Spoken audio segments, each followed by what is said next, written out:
Okay, hello everyone. My name is Shoptak Moitro. I am a Bachelor's of Political Science student in University of Calcutta Scottish Church College. Before I begin, I'd like to thank our team lead Jessica Wadia and Riva Pawar, and also my mentor Sia Gupta for giving me all the help they could. Without them, this would not have been possible. Now, beginning with my presentation, uh, my topic is strategies to improve the quality of education in India with the expansion of the Pandit Madan Mohan Malaviya National Mission on Teachers and Teaching scheme. Now, essentially, this is a scheme which has been formulated by the Ministry of Human Resource Development because with the new education policy upcoming, there is a certain need to improve the quality of education in our country. Now, for that, there is a certain provision that uh, we must enhance the quality of teaching first, and for that we have to provide special training to our teachers. This is the scheme that provides such, and it also provides some curriculum guidelines for it. Now the significance is that with the NEP right around the corner, it is more than important to develop this quality of education, because the NEP is primarily based on a Western notion, and without the further development of our quality of education, we cannot focus on a Western notion. Now, moving on to the objectives part, these are the objectives that I have pointed down for the strategies that I have examined. Now, this is the basic objective of the whole paper, that how we are going to provide a base for its expansion. Now, before we go on with its expansion, we must first learn the literature review, which is number one, the massification and diversification of higher education. Now, in the last decade, we have seen that the enrollment rates have went high, like a lot high, and it has resulted the shift towards private sector. Now, what essentially happened is that even if it's towards the private sector, it does not actually matter, because we can implement these schemes same way as we could have done it in the government institutions, which the way it has already been done. Now, after that, the application approval process, it has already been applied. It was already applied to major national institutions such as the IITs, NITs, and IIMs, including ISERs. Now, what happened is that there has been a certain level of outcome that has been derived from it. Now, after the implementation, there was certainly a need for keeping regular checks and balances. Now, that has taken place. And after all these efforts, the sustainability and the corresponding success of the scheme could only be analyzed by testing this through the emotions of the stakeholders who are not yet subjected to it. This paper provides that essence. Going to the methodology part, I've provided a qualitative method throughout the research. There are some quantitative method which I've used for actually analyzing the emotions of the stakeholders. There are demographic representations of that in the slides as well. I will get to that shortly. Now, after having done the survey, and the hypothesis that I wanted to test is regarding the universalization of this certain scheme, that whether everyone wants this scheme to get universalized or not. Now, after providing the literature review and getting on to the research, I carried out the survey concerning the scheme. And from the data I collected, I can essentially analyze that the emotions are highly positive regarding the scheme's importance, its aims and its objectives, along with its outcome. However, the universalization part, which was the basic hypothesis of the paper, has surely received some good suggestions, but not a positive outcome as such. Now, these suggestions essentially help us to analyze the confidence that we might get to one day universalize it. Now, for my survey, I used 85 to 100 online respondents, and the other I carried out through 50 almost through physical survey. And my target was mostly people who would be stakeholders to this, mostly 15 to 22 years old, and 22 plus as well, but less than 25, because I wanted to get some insights from certain professors as well regarding this whole expansion scheme. Now, this was the first question, which was a rhetorical question, basically, that whether everyone agrees on the fact that this can actually improve the quality of teaching or not. As we can see, the demographic is pretty much self-explanatory. It has like received a very good uh, outcome. It has received a good, yeah. Now, coming to the second question, this was the universalization part. People have agreed that okay, we are willing to accept it universally. Now, however, when I went on with my physical survey and I went on with some more descriptive questions, I found out that they don't want it to be suddenly imposed or universalized upon everyone. That cannot be done. We have to test its success first. We have to test its prolonged success in the long run in order to ensure that everyone will be willing to be a subject to it. This is a third question regarding the curriculum modifications that the scheme brings to the table.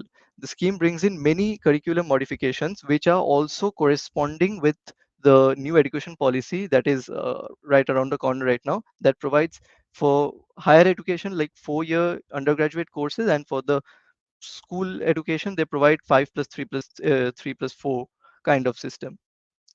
The Pandit Madan Mohan Malaviya National Mission on Teachers and Teaching provides the same sort of curriculum for the development of education in our country. Now, coming to the policy suggestions, certain provisions are to be made for this kind of scheme to be necessary for teachers to apply who are applying to teach at rural institutions. Because I mentioned this because of the reason that most of my respondents said that they would like to get this implemented from the grassroots level through a trickle down method. Now, if that has to be done, then certain provisions for the compulsory nature of the scheme has to be implemented first. It can be done in a temporary testing method, and then after analyzing the prolonged success or failure of this sort of implementation, we can move forward with the further expansion of the scheme accordingly. Now, focusing on the curriculum development, we find that implementing curriculum developments on a stronger propensity will surely lead to enhancement of the quality of education, because that will highly correspond with the NEP that is upcoming. And it is very unlikely that it will get a negative outcome of it, because it will be completely in correspondence with the national education policy that is upcoming, and it will lead to a successful outcome. Now, in providing a wider paradigm of educative facilities and infrastructure certainly is a part of it. For that, many policies can be made and it can be done accordingly. Now, coming to the ending part, the conclusion, I summed up 3 pointers from this. That is, like, after exposing my responses to the data, respondents to this data, we conclude that most of the respondents had a negative response to the universalization part, because it has till now been implemented in national level institutions, and they want to see its success in the rural schools or rural institutions first before they want to see it going at a national level. Because the main reason behind this is the schools and institutions where this scheme has already been applied, they have already got a very high propensity of success. So we cannot monitor the success of this scheme because it gets overshadowed by the success of that institution that it's providing. So we need to apply it to the rural levels first. Therefore, the solution is to apply it to the grassroots. It's very much self-explanatory. And a very retrospective aspect regarding the universalization that I found is that the prolonged implementation at the rural and the grassroots level will essentially denote that whether it should be universalized or not.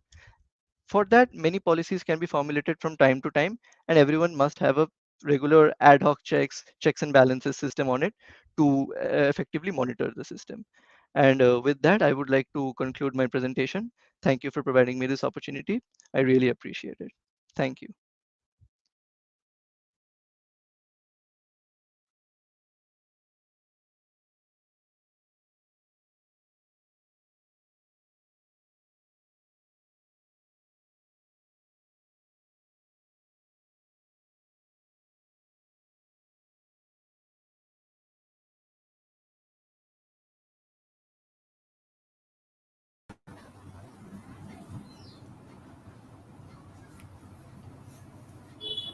Hello, this is Shirsha Nandi. I'm pursuing a Bachelor in Economics from Madras School of Economics. First of all, I would like to acknowledge my mentor, Sia, for giving me such an opportunity and providing me such pleasant reviews on my paper, and also my team lead, Ria, for overall assessment.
So, for my topic is role of financial education in India. Role of financial education in incorporating financial literacy in the curriculum. So, first of all, let's begin with the introduction.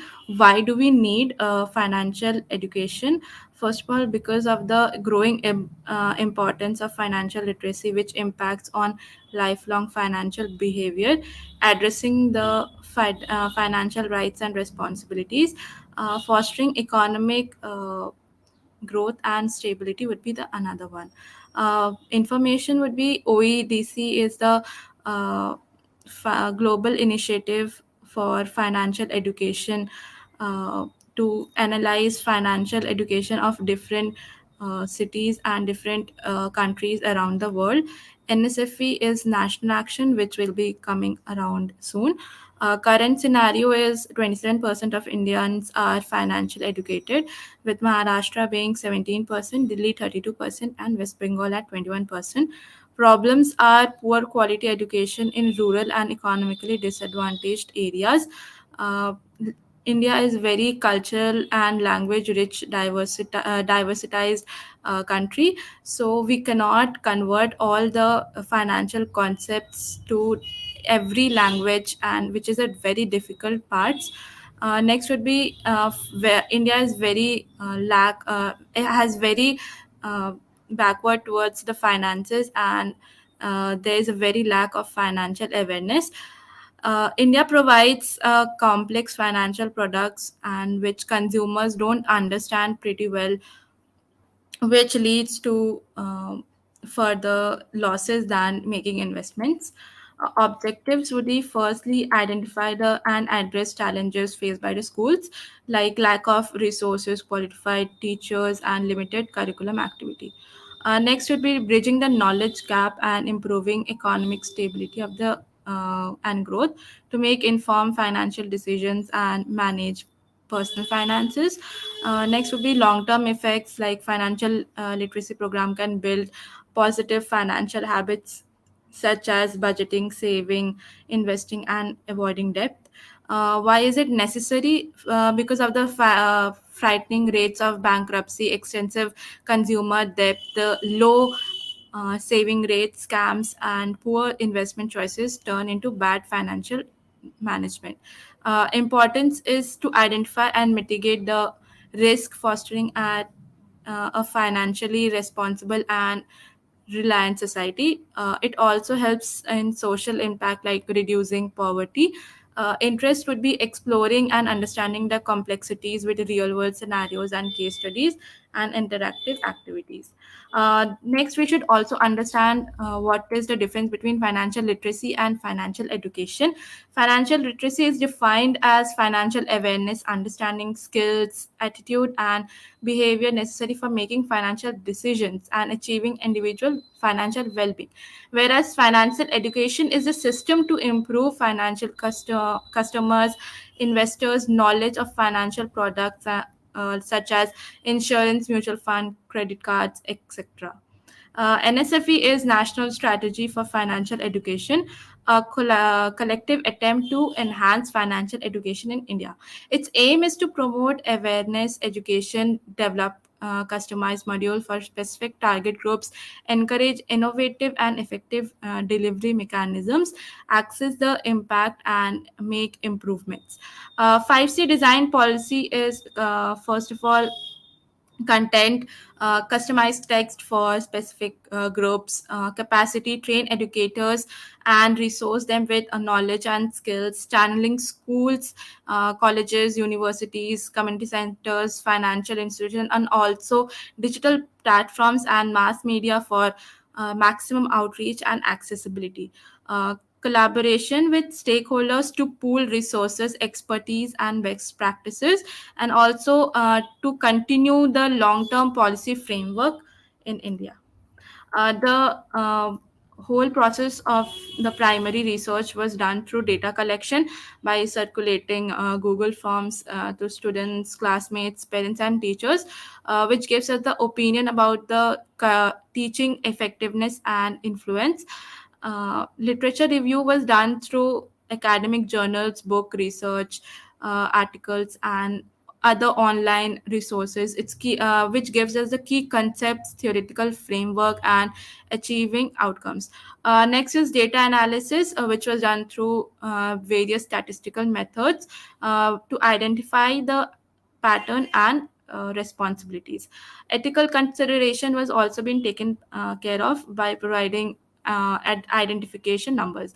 Limitation was sample spaces very limited to 150 respondents, and also it was self-report bias. Report sheds the light on the effectiveness and impact of the financial education. Data analysis first would be how familiar are the respondents with financial literacy. Overall, everyone were particularly very familiar or somewhat familiar with the responses of financial literacy. This demonstrate a high degree of knowledge among the respondents and potential interest and demand for financial education.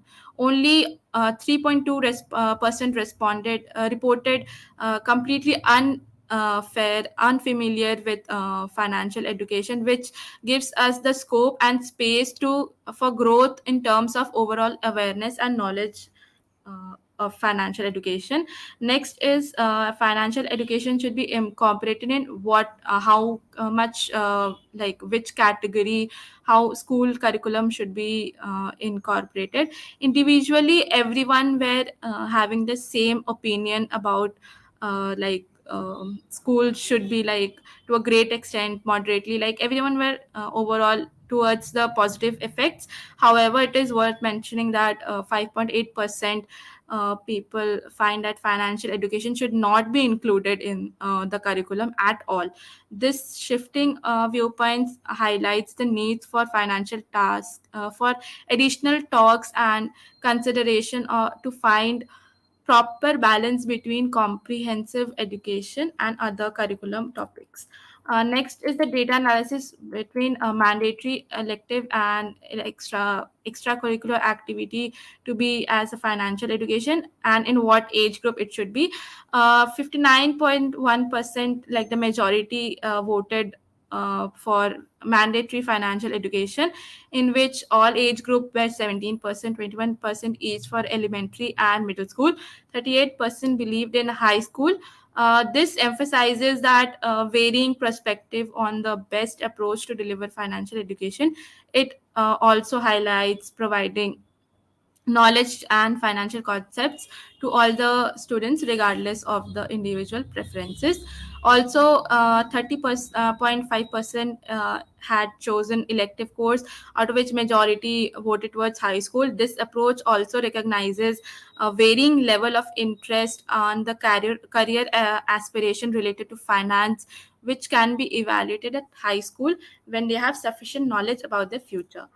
Next would be the long term impact. The majority voted for the like this financial well-being, well decision making, increase economic stability and prosperity, which gives us the conclusion that it has a positive overall, a positive impact, that and India will grow economically. But with 20.8% only responded contribute for reducing financial inequalities, which suggests us that inequalities might not be eradicated by financial education. However, 2.6% were unclear about the fact of long term effects, which implies that they don't agree that financial education will change their lifestyle. Policy suggestions would be integration in school curriculum as soon as possible. Teacher training, equip students with knowledge and equip teachers with knowledge and skills which they can deliver further. Next is collaboration with financial institution, like partnership programs, guest lectures and workshop, internship and mentorship programs. Also resource sharing with the students is also a part of policy suggestion. Digital learning platform like online courses, interactive tools and mobile applications should be installed in students phone digital world. accessibility, which gives the accessibility and engagement to wider audience across the different parts of the geographical locations. Evaluating and monitoring students outcome programs, and all the policymakers decisions should be evaluated and monitored on a regular basis. Conclusion, the inclusion of financial education in India holds a significant importance. It equips students with financial skills and knowledge, and empowering them with informed decisions. But however, it has many challenges, and like limited funding, time constraint, and lack of qualified teachers, which need to be addressed for successful implementation. Policymakers, educators, and financial institutions must also collaborate to provide an adequate support, resource, and development. Overall, it increases the contribution of economic growth, reduces inequalities, and improve financial well-being. Thank you.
So, am I audible?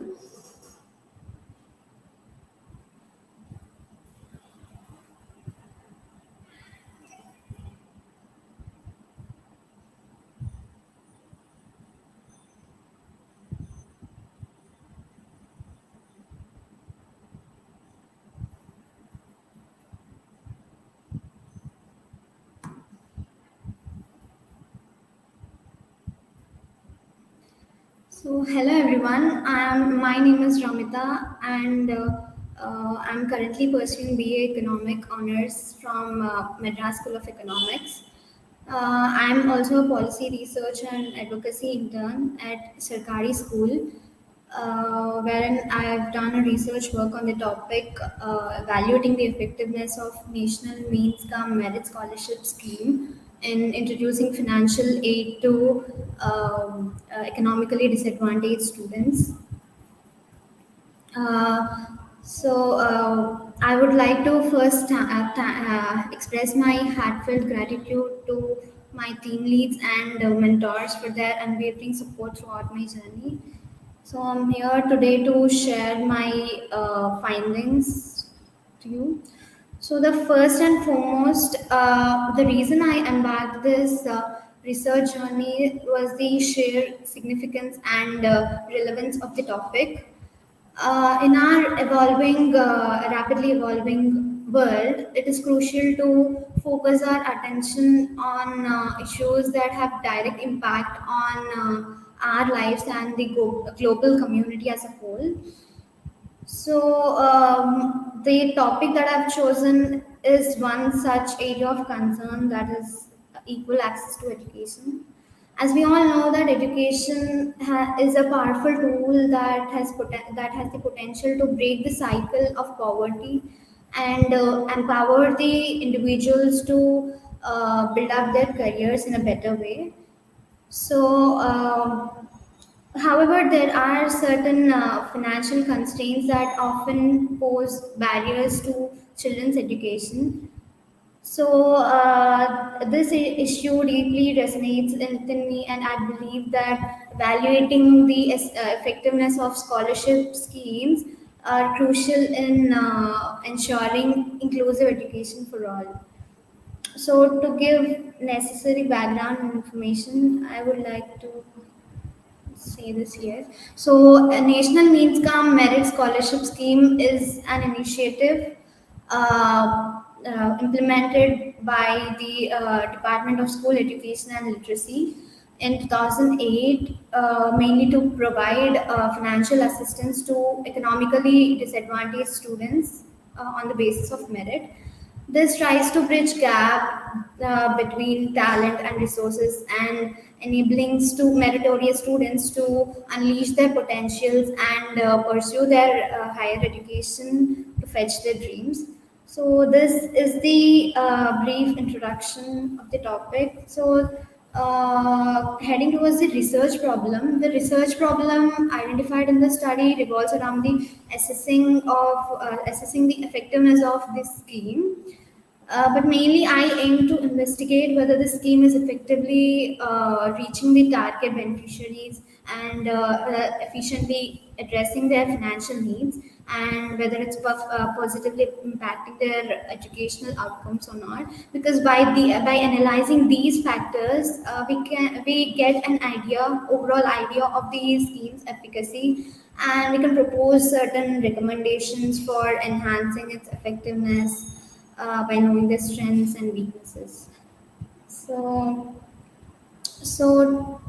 the importance of this study dwells in understanding the need of certain factors like accountability, equity, and justice. And moreover, the assessment of the effectiveness of these scholarship schemes determine the impact over education, impact of accessibility over education, and their outcomes would definitely serve as output to policymakers, which helps in determining the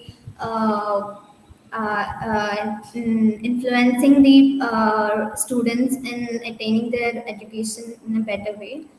And apart from these program enhancement and policy research, the assessment, the evaluation of the scheme can also give several insights and adds upon to the existing knowledge base and help researchers and policy makers to make well evidence based decisions. And to talk about the purpose, the main purpose of the study is to assess the overall impact of the program, which includes the findings of these four aspects, which we'll get to know in a little while. So, the review of literature. So, numerous studies have explored various aspects such as long-term impact of the scheme, link between socioeconomic status and education access, and understanding its structure and implementation, etc. However, this study, along with these aspects, also aimed at addressing the gap of unawareness, which can help in refining the process. And nextly, the methodology used in this research study, it's actually a mixed method approach, wherein a qualitative research analysis along with quantitative research was used, and along with that, a data collection through questionnaire was also made, wherein the Google forms were sent to individuals across different regions and age groups randomly, and these responses helped me to gain several insights, and I got to know the entire view of the respondents towards the scheme through the survey. However, there are certain limitations that I have encountered during this study, like limited access to data, social desirability bias, and language barriers. So these are some of the findings. So the better way of creating awareness according to the responses is by organizing awareness programs and via teachers, followed by advertisements and peer talking. And the measures that respondents felt to be taken to ensure that the schemes are reaching out target populations are continuous monitoring and evaluation along with collaboration and partnerships with local agencies. Some also believe that simplifying the application process and inclusion of wider spectrum of people along with advertising is needed. Um, and this graph shows the aspects that should be given prime importance before entitling the scholarship. According to the respondents, first aspect that should be considered is income of family members and the social background, and as suggested by some other gender, nationality, family educational background, and parental status must also be considered. Um, So, in the inefficiencies in the implementation of the program are mainly improper administrative and monitoring mechanisms and inadequate funding by the government, as the respondents suggested mentioned. Um, and along with these findings, through document analysis and by reviewing certain documents and reports, it was showed up that the educational improvement is was seen a lot during past 10 years. So, and also there due to the scholarships, there were certainly many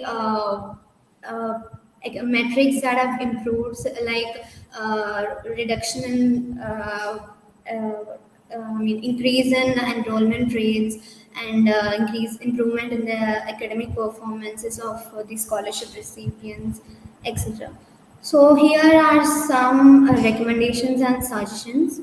So firstly, enhancing transparency by clearly outlining the eligibility criteria and selection criteria, and simplifying the application process, and establishing help desks for guidance to the students applying for the scholarship, and academic and career guidance along with a continuous skill development through workshops, seminars, and some vocational training programs. And timely disbursements of funds is highly required the uh, because delays in the transferring of funds will have a major impact on children's education.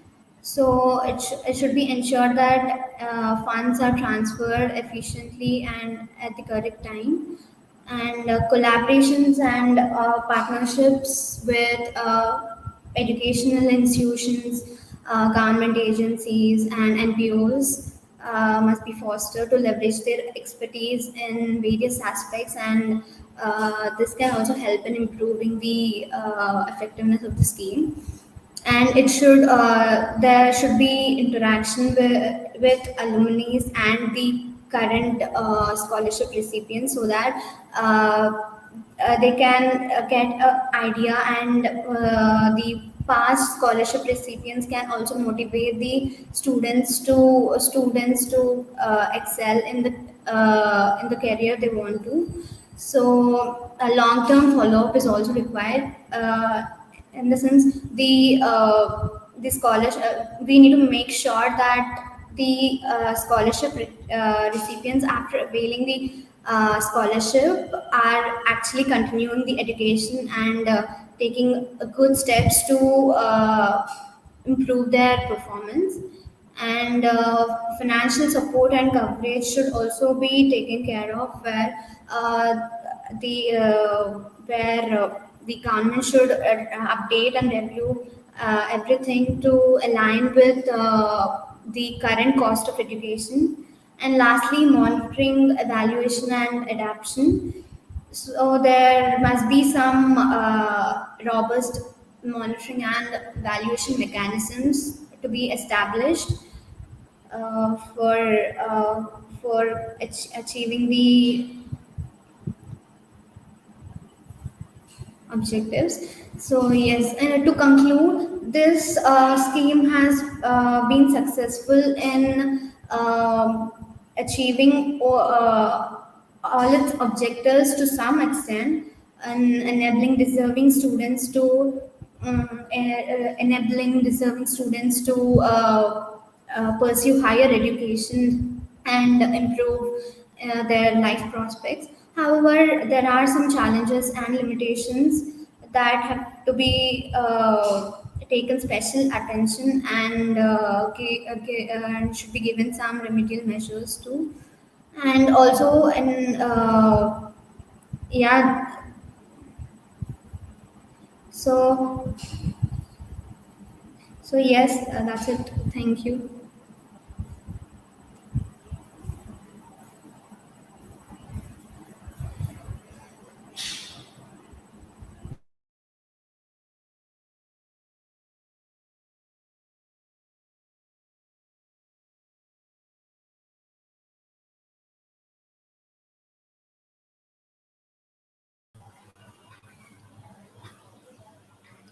Hello everyone.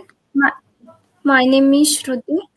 I am currently studying development studies in IIT Guwahati, and I am doing my internship with Sarkari School as a policy research and advocacy intern.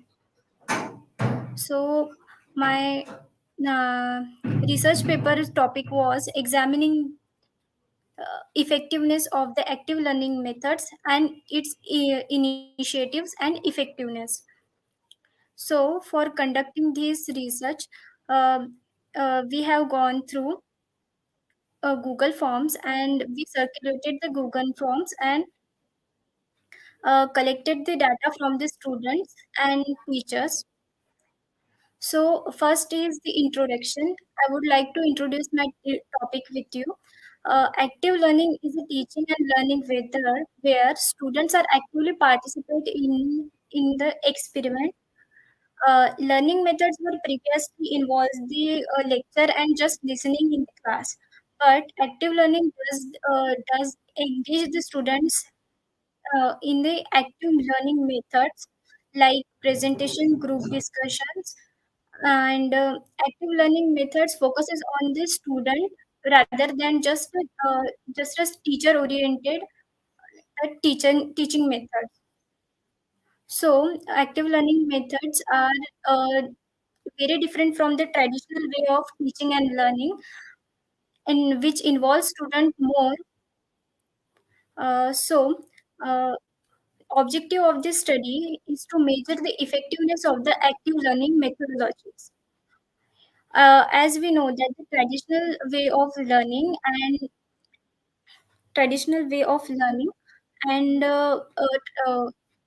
modern way of learning. In traditional way of learning, we used to sit in the class and teacher will explain the topic, and then students will take the notes and then repeat it like mugging up the information. But in active learning method, students actually participate in the learning process. They focus more on the things rather than just mugging up the information. For the so the objective of this study is to measure the effectiveness of the active learning methodologies used in the school and colleges. Second objective is to find the major difference between the traditional way of learning and the active way of learning. The purpose of this research was to collect the primary research data from the students and the teachers and to measure the activeness and their views on the active learning methods. So, uh, in this research, we analyzed the current knowledge of active learning of the students and concluded the effectiveness of the quality of the study. So, with those objectives, we collected the Google. the information from the Google Forms.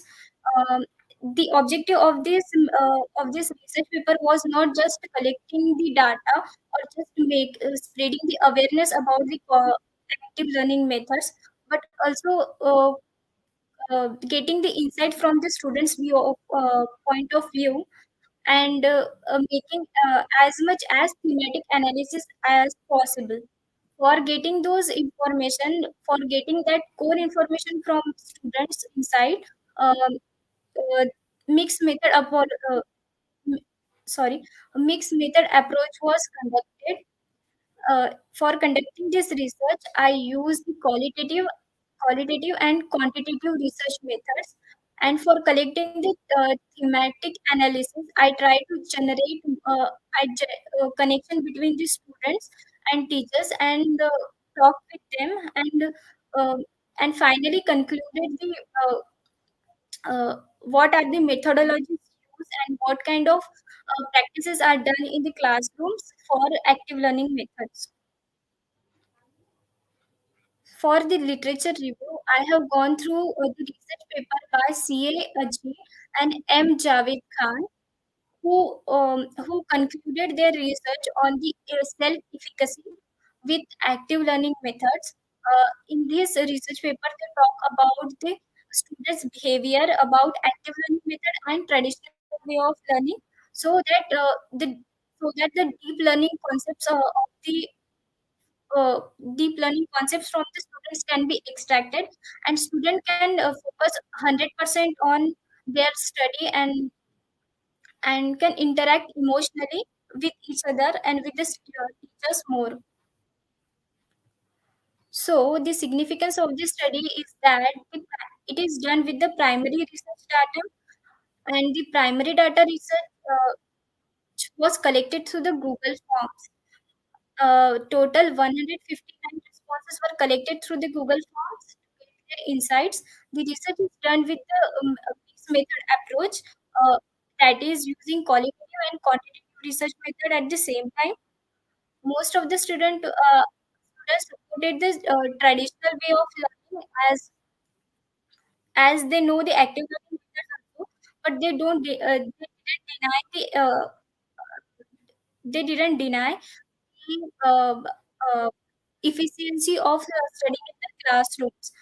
This study shows that the student think attending school and attending lectures are still the effective practice of learning, and only instead of focusing only on the one way of learning, that is the active way or a traditional way, students supported the mix and the middle way of learning, that is both active learning methods and traditional methods. So students supported the addition of active learning methods in their curriculum, but at the same time didn't deny the benefit of traditional way of learning. So we will now discuss the whatever data and statistics were collected from the Google Forms. Uh, so 85.5% of the students agreed that the attending the lecture and attending and interacting with the lecturers, it's still an effective way of learning. We can see that 85% of the students support the usefulness of attending lectures and taking notes in the classroom. That is the traditional way of learning. Second is that active learning methods which are known by students. These are three majorly: group discussion, presentation, and collective answer writings, as these are the practices which are conducted by teachers in the initial years of their colleges. So, students are familiar with these three active learning methods.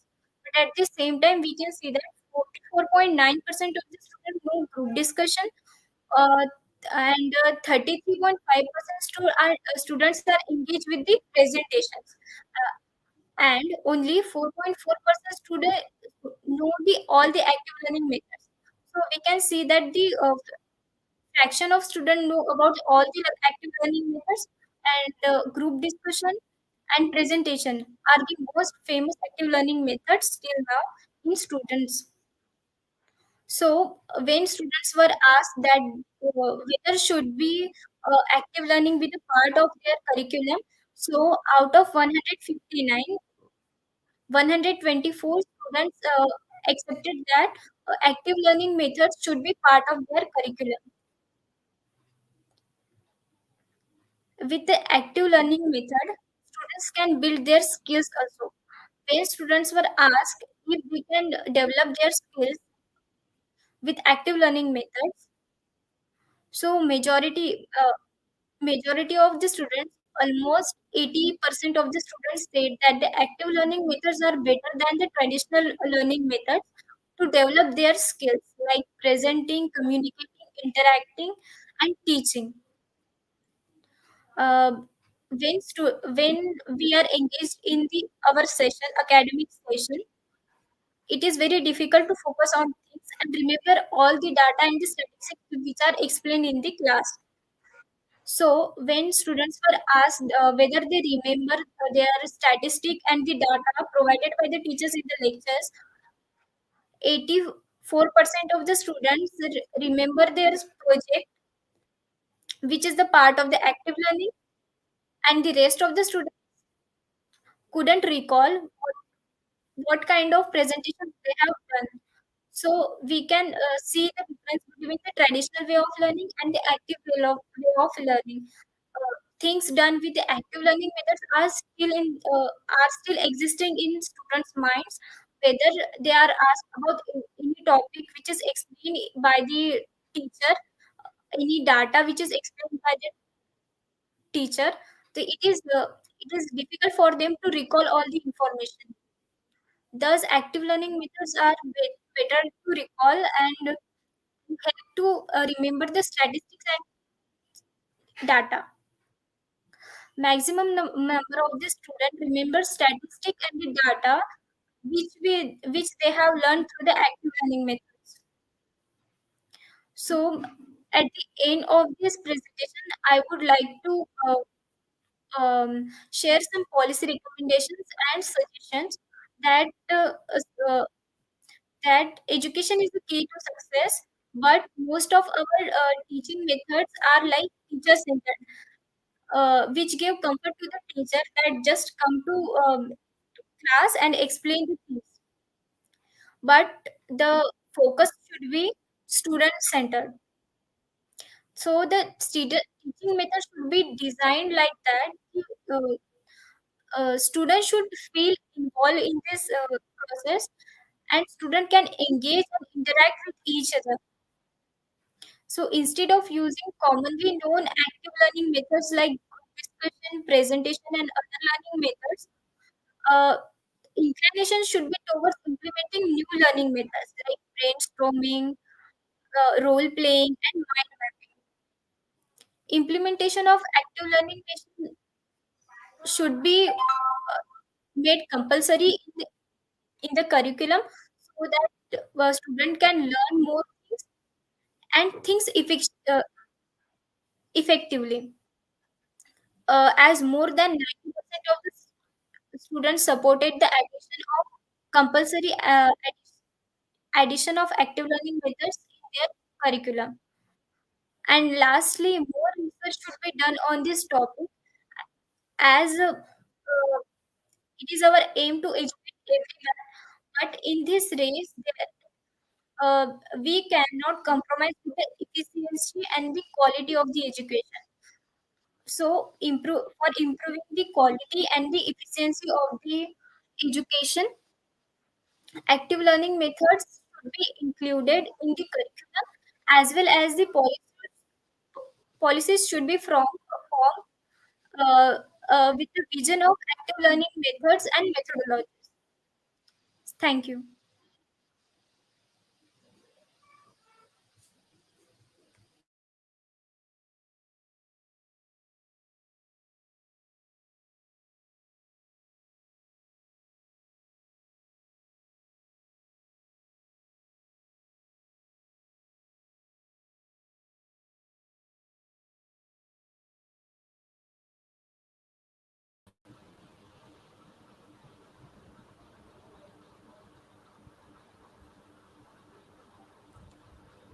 Good evening, everyone.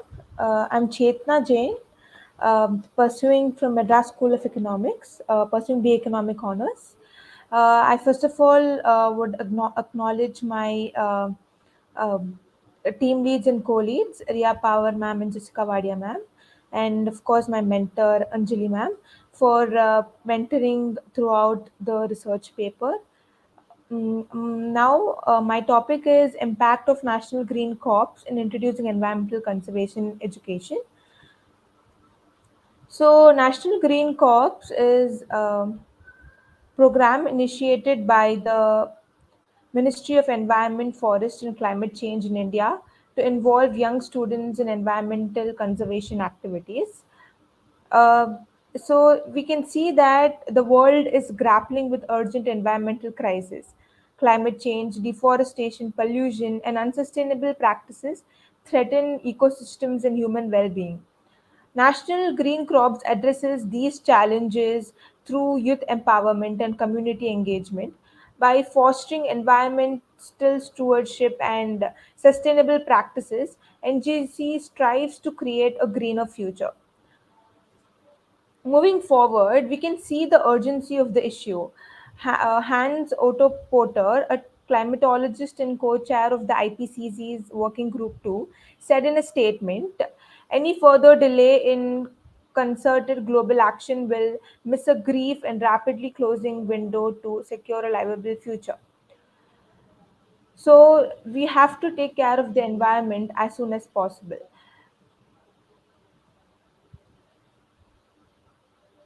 Moving forward to the significance, importance of environmental conservation.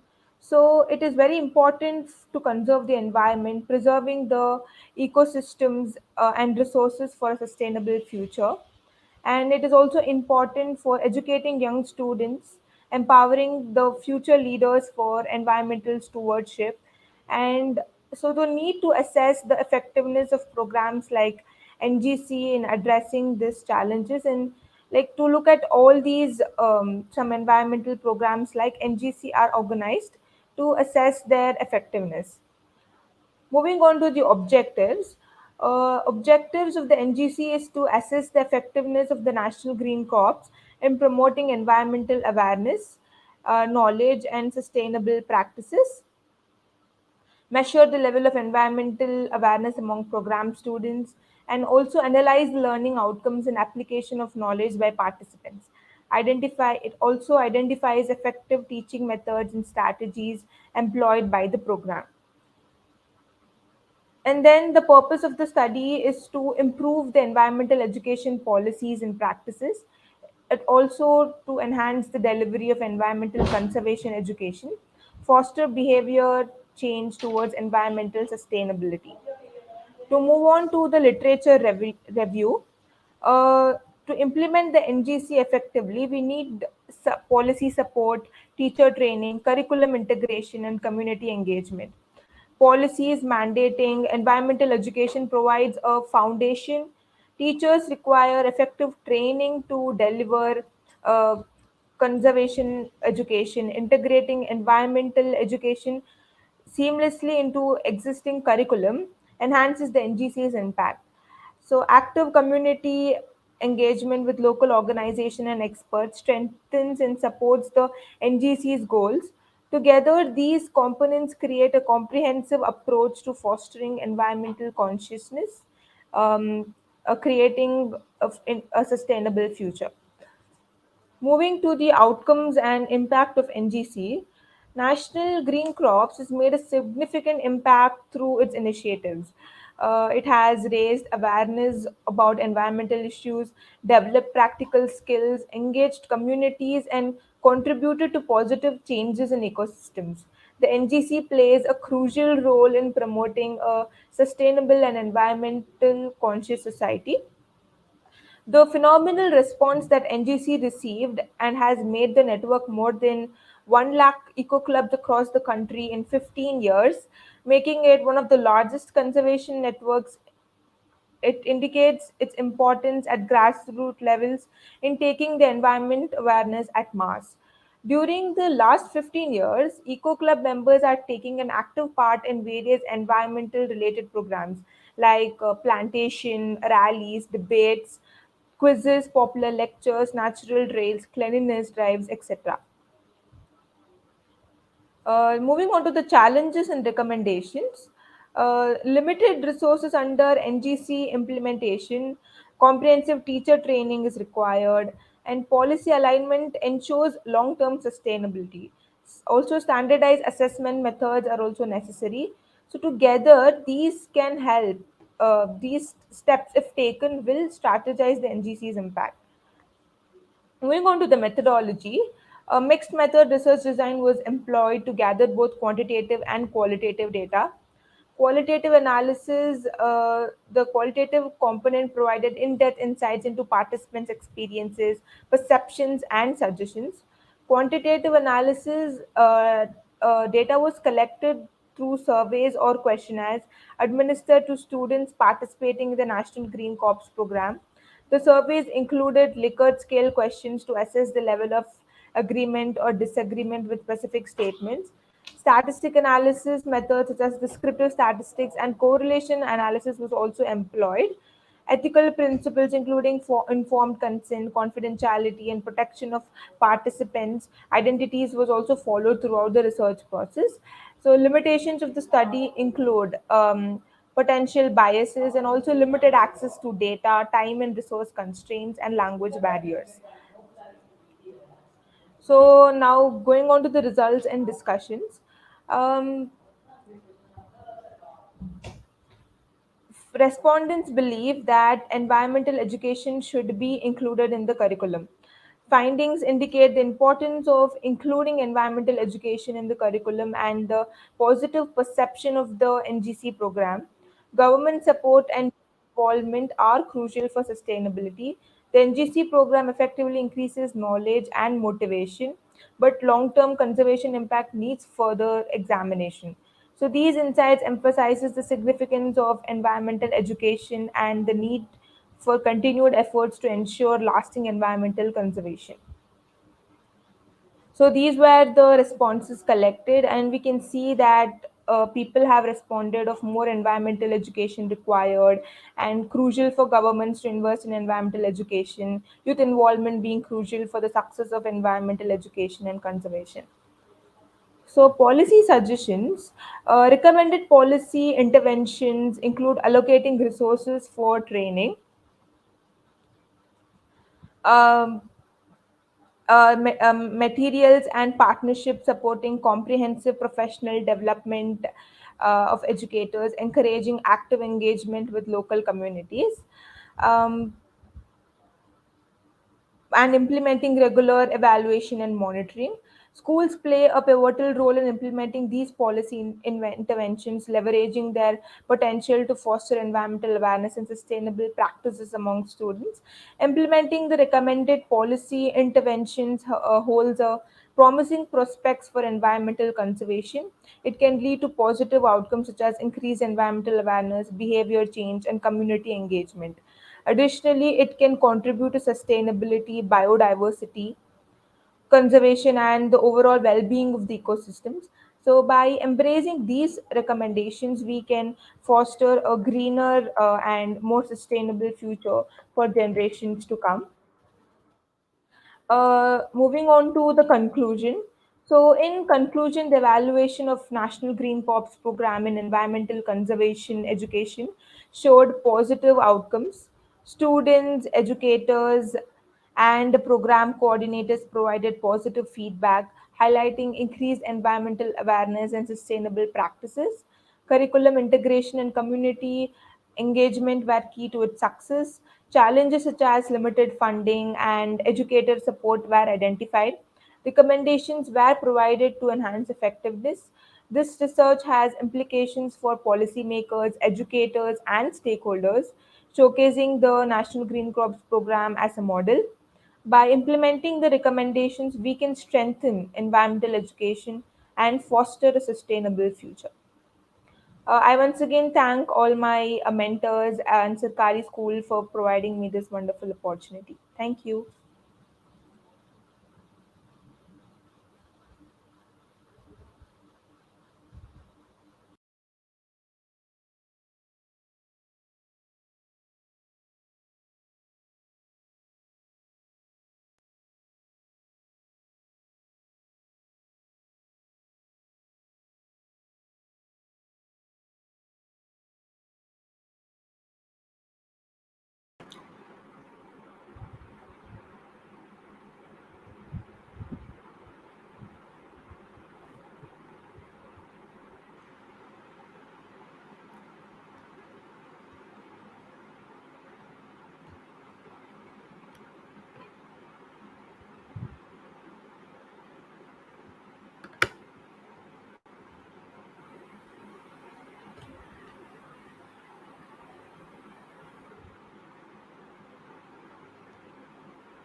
Good evening, everyone.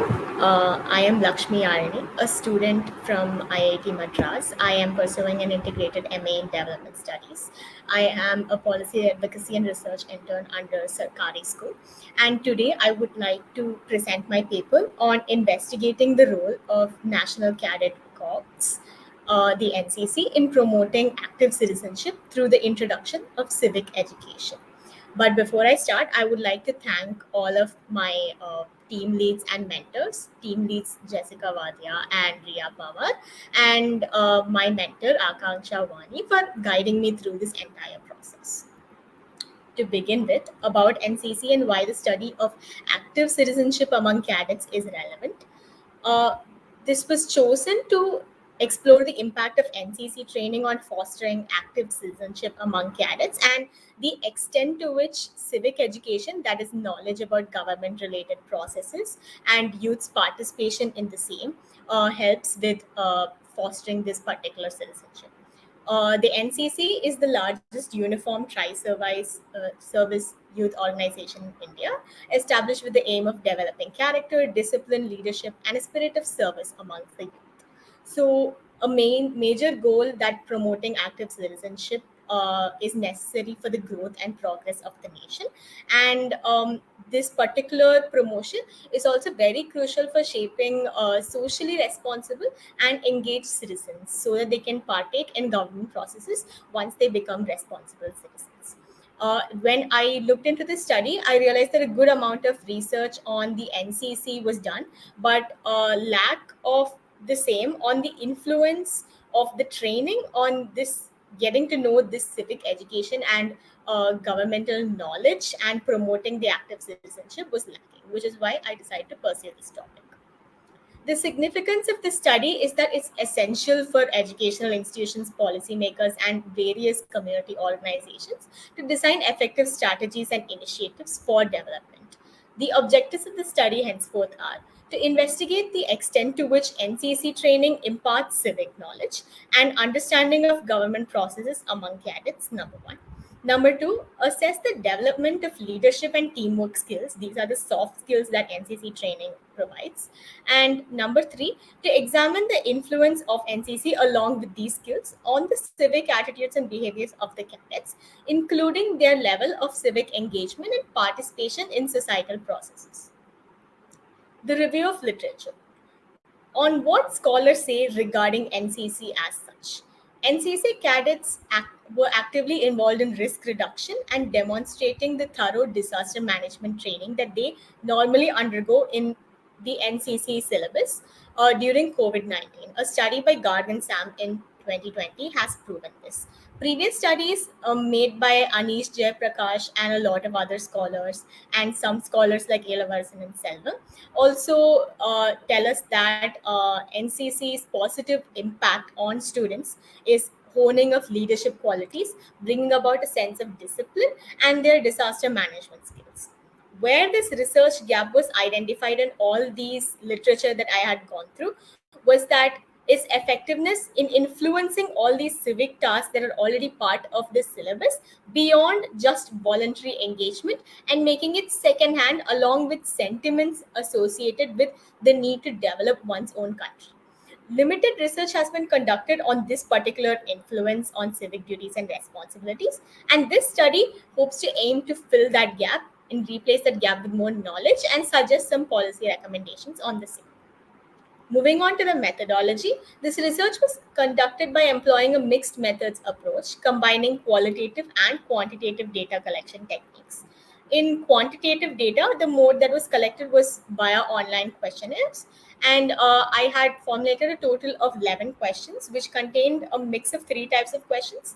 Five questions of the Likert scale, ranging from strongly disagree to strongly agree, four dual objective questions, which were essentially yes or no questions, and two subjective and open ended questions.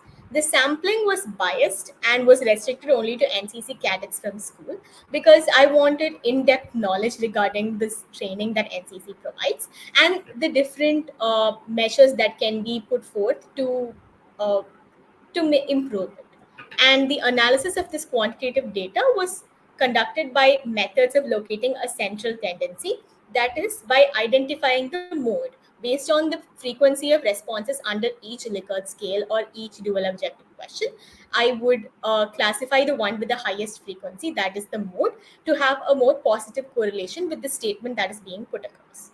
And secondly, qualitative research involved in-depth interviews. I conducted 10 interviews of NCC cadets in Chennai, and the analysis of these questions in the interviews, which were a total of 5, they were by categorizing the data into various larger umbrellas or themes that reflect these attributes that are likely to promote active citizenship. These aspects of active citizenship that can be observed via NCC training, via the interview with these cadets. The analysis was largely thematic, which identified common patterns, trends, and insights. Moving on to results and discussion. Firstly, I'd like to point out the discussion on the Likert scale questions. So these were the statements that were put forth, and in this table you can see the amount of numerical responses we get.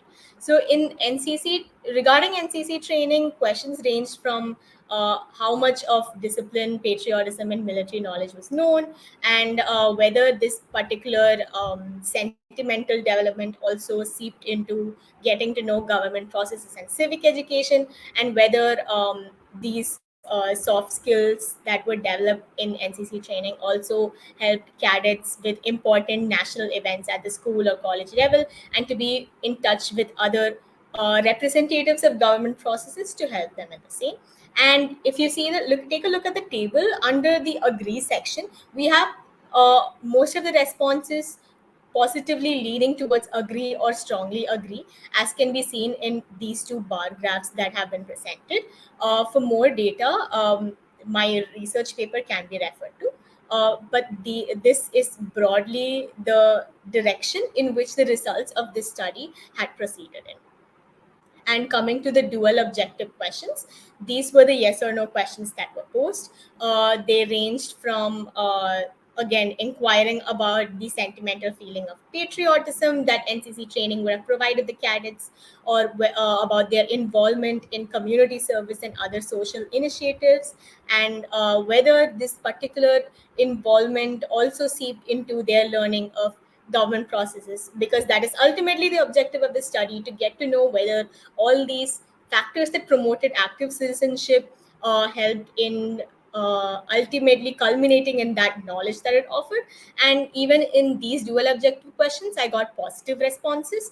If you can see, the yes responses ranged from above 100, whereas no was very rare. And when it came to qualitative analysis, I had subjective questions and interview questions. So in subjective questions, this was assessed mainly to see what concrete and materialistic examples that cadets or samples were able to provide me via this particular aspect. And mainly when it came to initiatives about community service, answers broadly uh, ranged from mentioning rallies and disaster management camps, and they were also regarding small events like cleaning drives and awareness programs, where the cadets particularly felt that leadership and team working skills were exhibited. And with regards to interviewing questions, they were essentially the same as whatever questions were being posed in the online questionnaire. But I also wanted a more elaborate version of it from the cadets themselves. So I have also asked them about whether they have been a part of many volunteering missions, and if they recall any instances during which these drills helped them exhibit leadership skills. And I got many positive responses based on these skills that they had to exhibit.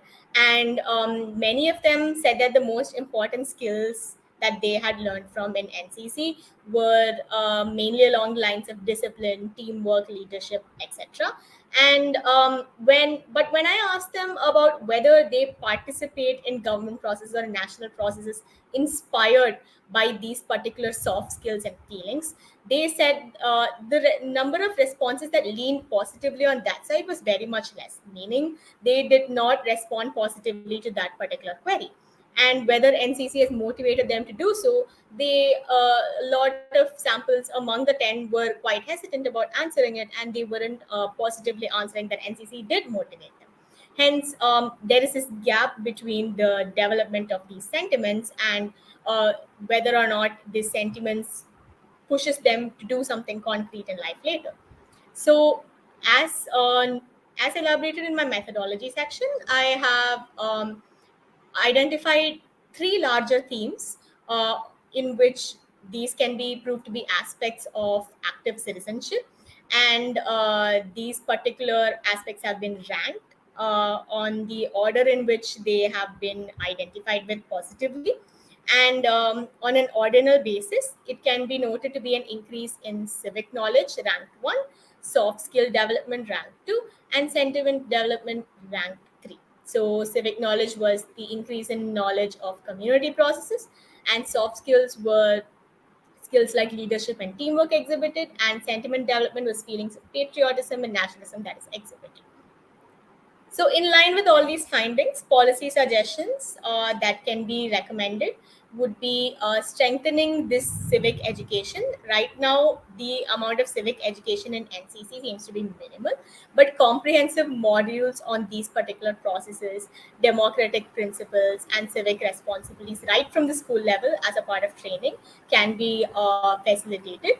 And expanding community engagement from just cleanliness drives, rallies, and disaster management or distress calls can be expanded to community participation in governmental functions at the grassroots level.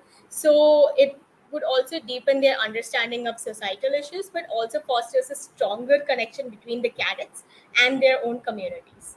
Lastly, fostering leadership development and increasing and maintaining that state.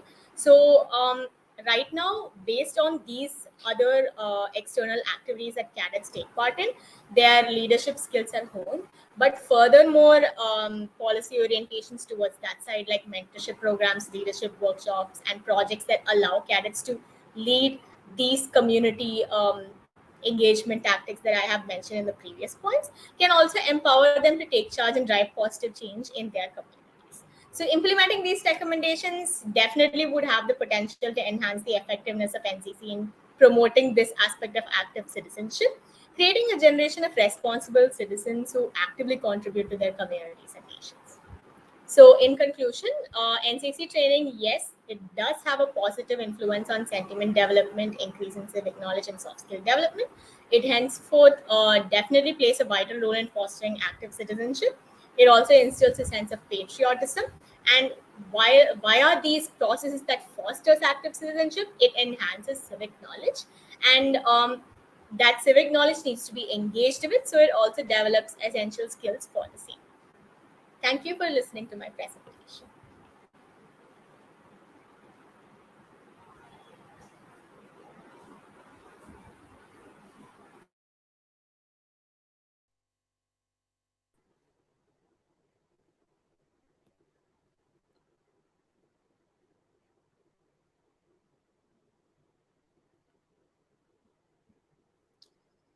Good evening, everyone.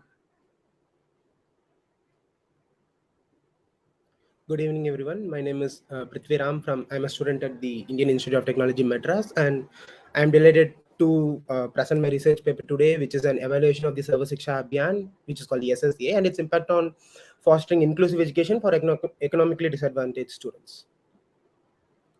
And before starting the presentation, I would like to thank my policy advocacy and research team, and I'd like to thank Sakari School and my mentors and my team leads for giving me this opportunity to present.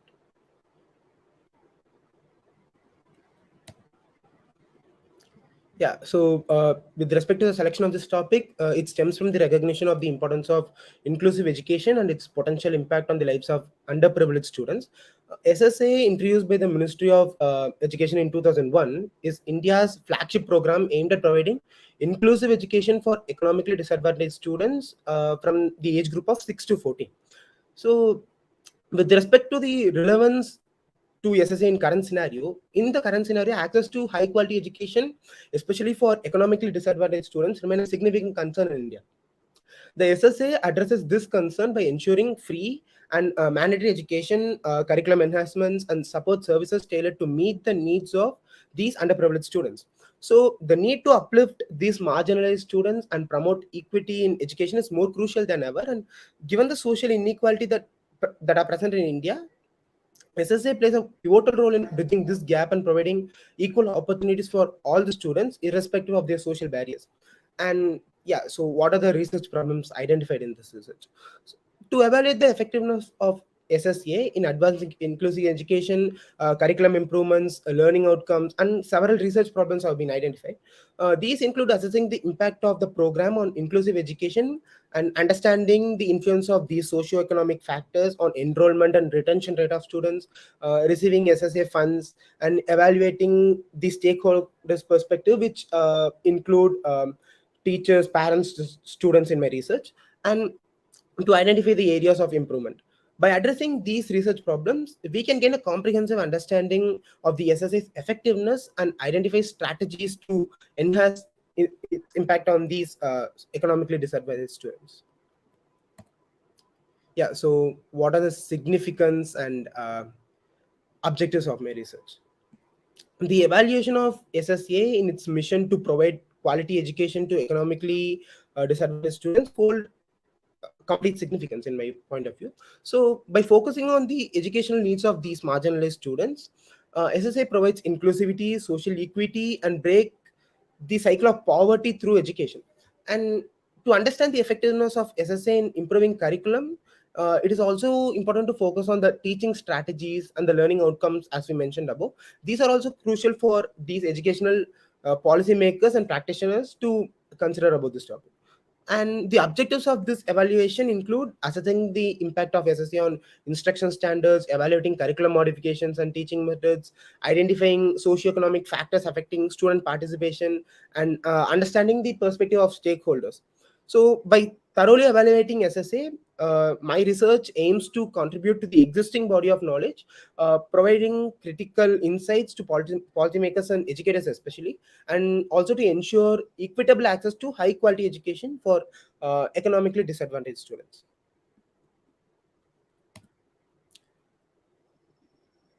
Yeah. The review of literature is mainly from journal articles, including the Economic and Political Weekly, Journal of Education Policy and Issues from National Institute of Public Finance reveals valuable insights into the impact of Sarva Shiksha Abhiyan on education quality. So, in terms of curriculum and teaching methodology, studies have shown that the learner-centered strategies and activity-based learning have improved student engagement and motivation. So, the integration of regional cultural component into the curriculum enhances its relevance and inclusivity, while innovative teaching techniques such as cooperative and experiential learning creates dynamic learning environments. So, as we also see, the integrity of technology and integration of technology into school curriculums and updated curriculums and efficient teaching strategies have improved conceptual understanding and academic achievements. And as we also mentioned above, learner-centered strategies promote creativity, critical thinking, and problem-solving abilities. Remedial cases and individualized support enhance academic achievements and self-confidence among students, which also pushes the students to participate more into schools. And other factors such as the socioeconomic factors influencing participation and retention include the provision of financial assistance, infrastructure of the schools, what are the schools improving each year, and the community engagement initiatives, and the involvement of parents and teachers in this SSA program.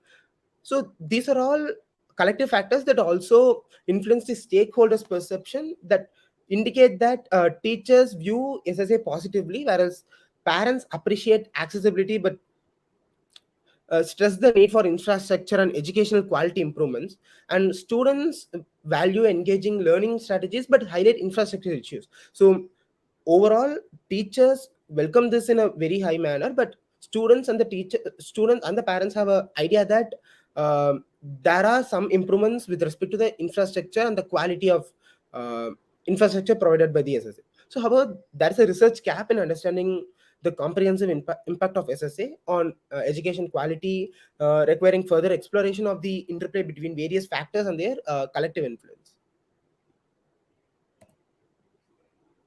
Yeah, so in the slide, we'll discuss about the methodology employed to evaluate the effectiveness of Sarva Shiksha Abhiyan. So the first thing is the mixed method research design. The evaluation employed a mixed method research design combining qualitative and quantitative approaches. So this approach allowed for a comprehensive understanding of SSA effectiveness by capturing both statistical evidence as well as the qualitative insights through collecting qualitative data. So first we'll look at the quantitative data collection. So this quantitative data collection was collected from government reports, official data sources, and authorized journal articles. The focus was on gathering data related to curriculum, instructional strategies, as we mentioned, and obviously the learning outcomes. So this data was analyzed using fundamental analytical techniques and graphs and pivot charts, etc. So the next main thing concerning this research is the qualitative data analysis. So the qualitative data analysis was collected through a virtual Google form, ensuring inclusivity and diversity of perspectives, and the target population was mainly parents, teachers, and students. So this method allowed for a broad sample population and captured subjective experiences and perspectives of individuals with respect to the quality and effectiveness of service Abhiyan. The collected qualitative data was processed and analyzed using softwares and methods and charts, etc.